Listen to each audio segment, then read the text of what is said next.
রাধে রাধে, কেমন আছো সবাই? আশা করছি সবাই খুব ভালো আছো। তোমাদের ছোট বড় সবার আশীর্বাদে আমরা একটু ভালো মন্দ মিশিয়ে আছি। খুব একটা ভালোও না, খুব একটা খারাপও না। তো যাই হোক, সকালটা দেখো তোমাদের সাথে শেয়ার করছি। বারটা ছিল বুধবার, কিন্তু আমি ভয়েসটা দিচ্ছি বৃহস্পতিবার।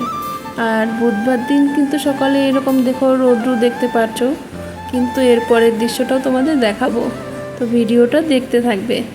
তার সাথে কিছু কথাও শেয়ার করব।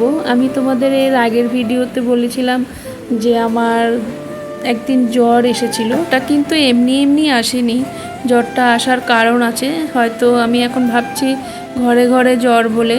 তো কিছুদিন আগে তোমরা মানে আমার ভিডিও যারা দেখেছো তারা জানো যে আমার ছেলের চিকেন পক্স হয়েছিল। তো ছেলের চিকেন পক্স সারতে না সারতে আবার আমার আজকে বারটা বৃহস্পতিবার ভয়েস দিচ্ছি, আজকে থেকে আমি নিরামিষ খাচ্ছি।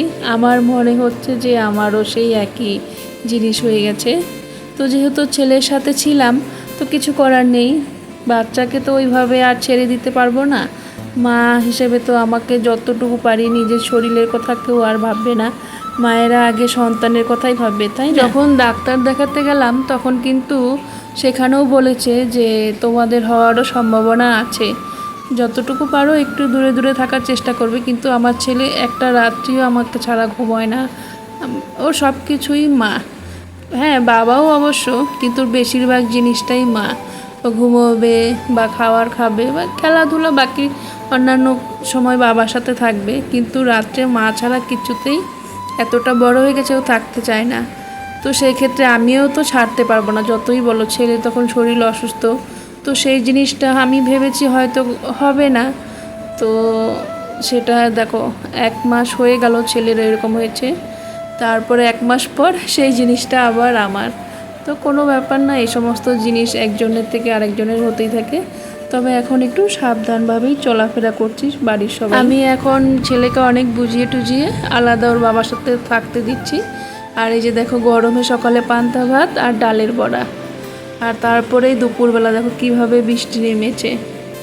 আর বৃষ্টিটা মানে দেখে যে এত শান্তি লাগছিল, কিন্তু সেই শান্তিটা যেন কিছুক্ষণের মধ্যে আবার অশান্তি সৃষ্টি করলো। কারণ বৃষ্টিটা একদম দেখছো যে ঝিরিঝিরিভাবে পড়ছে। বৃষ্টিটা বেশিক্ষণ ছিল না, অল্প টাইম ছিল। এই অল্প টাইম ঝিরিঝিরি করে বৃষ্টি পড়ার কারণে প্রচণ্ড গরমের সৃষ্টি হয়, আরও নিচের মাটি গরম হয়ে আরও উপরে উঠে আসে। আর সেই কারণে গরমটা যতটুকু ছিল তার থেকেও দ্বিগুণ বেড়ে যায়। আর গরুর দল বল সব ওরা বাড়ির দিকে যাচ্ছে। বৃষ্টিতে তো গরু বাছুর কি জানি, গরু ছাগলটা ভিজতেই চায় না বেশি। আর আমার মনে হচ্ছে বৃষ্টিতে ভিজতে পারলে যে কি ভালো লাগতো বৃষ্টিতে ভেজার, কিন্তু কি করব, ওই যে জ্বর বেঁধে আছে। তো এখন যদি বৃষ্টিতে ভিজি কি হবে। ছেলে স্নান হয়ে গেছে, ও ঠাকুর প্রণাম করছে। তো তোমাদের অল্পই দেখাচ্ছি, যেহেতু এখনও পুরো জামা পরেনি। আর বাইরে কাপড় টাপড় মেলে দিয়েছি। আর হ্যাঁ, জ্বর যাই হোক, জ্বর টর এই সমস্ত কিছু হবেই, হালকা ফুলকা এই সব নিয়েই চলতে হবে জীবনে, ভালো মন্দ। টিফিনে দিলাম, টিফিনে খালি আবার বাড়িতে একই জিনিস খাইতে ভালো লাগে।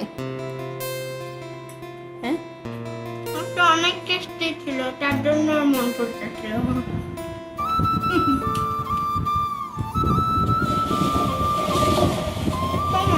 এটা বলো, তোমার মাথা ব্যথা কেন করতেছে? বুখারের জন্য। তার জন্য কিছু খাবা না। খাবো কিছু।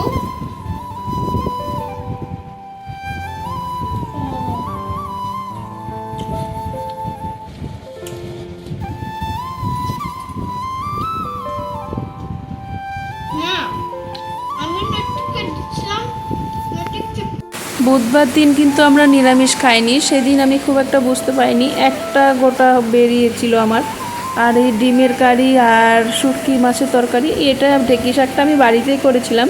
এই যে শুটকি মাছের চচ্চড়ি এক বৌদি দিয়েছে, খুবই ভালো রান্না করে উনি। তো ওনার বাড়িতে আমার একটা বাসন ছিল, উনি দিয়ে গেল। তো ভালোই হয়েছে, আর কিছু রান্না করিনি। বরমশাই তো ঠাকুর পুজো করেছে, ভাবলাম তোমাদের সাথে শেয়ার করি। আর হ্যাঁ, একা থাকলে যেটা হয়, নিজেকে সবসময় সুস্থ রাখতে হয়। অনেক ছেলেরা আছে বাড়ির রান্না বান্না সমস্ত কিছুই করতে পারে, আবার অনেকে আছে এই সমস্ততে অভ্যাস নেই, যাদের অভ্যাস নেই তাদের বাড়ির মহিলাদের একটু অসুবিধা হয় অসুস্থ হলে। সেরকমও কিন্তু আমারও বরমশাই যতটুকু পারে চেষ্টা করে পুজো পাঠ দিয়ে, কিন্তু ওরও কাজ আছে বা ও ওই সময় সম্পূর্ণ আমার মতন তো করতে পারবে না, সেই কারণে নিজের কাজগুলো আমাকে নিজেকেই করতে হয়। আর এইদিকে ঘরে কিন্তু আমি কাপড় চোপড় ঘরে মেলে দিয়েছি, যেহেতু ভেজা ভেজা আছে। ছেলের ম্যাথ পরীক্ষাটা এখনও বাকি আছে, সেটা নিবে, ওটাই ও তৈরি হচ্ছে। তো ওরও শরীর অসুস্থ ছিল, তখন 3টা পরীক্ষা ওর বাদ গেছে, 2টো তো ওরাল নিয়ে নিচ্ছে, আর ম্যাথটা তো আর ওরাল নিতে পারবে না, সেটাই এখন নিবে আর কি বৃহস্পতিবার দিন, সেটারই তৈরি হচ্ছে। আর বাইরে আমি ভয়েস দিচ্ছি, এত বৃষ্টি প্রচণ্ড, বৃহস্পতিবার দিন খুব বৃষ্টি হয়েছে। তো হয়তো এর পরের ভিডিওগুলো তোমাদের জানি না কেমনভাবে কি দিতে পারবো, কারণ নিজের শরীরই অসুস্থ, বাইরেও তেমন যেতে পারছি না, ঘরে যেভাবে যতটুকু পারি ভিডিও করব। আর রাত্রেবেলা দেখো ঘরের এই যে অপরাজিতা ফুল গাছটা পাতাগুলো দেখতে বেশ ভালো লাগছিল। তো ভিডিওটা এই পর্যন্তই, সবাই ভালো থেকো, সুস্থ থেকো, সাবধানে থেকো, দেখা হবে পরের ভিডিওতে।